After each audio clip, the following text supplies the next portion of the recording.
Hi viewers, আশা করি সবাই ভালো আছেন। তো আজকে আমি আপনাদের জন্য শর্টকাটের 3টে অপশন নিয়ে আসছি। এতদিন আমি কন্ট্রোল আর শিফটের কাজ দেখাইছি, আজকে আমি দেখাবো অল্টারের। তো অল্টারে আমি যেটা দেখাবো, ফার্স্টে হইতেছে আপনার এখানে কতগুলি মেনু বার দেখতে পারতেছেন। এটা একটা সংক্ষিপ্ত শর্টকাট মেনু আছে, শর্টকাট অপশন আছে। যেমন অল্টার টিপ দিলাম, দেখেন এখন প্রত্যেকটার মানে সংক্ষিপ্ত যে ওয়ার্ডগুলি আছে এখানে চলে আসলো। তো এটা একটা ওয়ে জানলেন আপনারা, অনেকে হয়তো বা জানতেন না।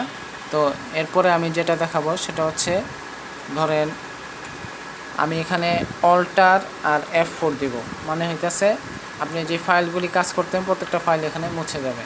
আর এখন আরেকটা যেটা দেখাবো সেটা হইতেছে, আগে যে ফাইলগুলি আছে সেই ফাইলগুলি আপনার প্রথমে চলে আসবে। কিভাবে দেখেন, আমি আগে মিনিমাইজ করে নিচ্ছি।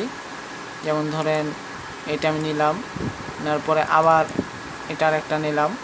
তো এখন মনে করেন আমি এই জায়গায় এটাকে কিভাবে আনবো সেটা হচ্ছে, আমরা কিন্তু আগের ভিডিওতে আপনারা দেখছেন যে আমি কন্ট্রোল আর ডি দিয়ে আনছিলাম। তো এখন এটার কাজ হলো অল্টার আর ট্যাব।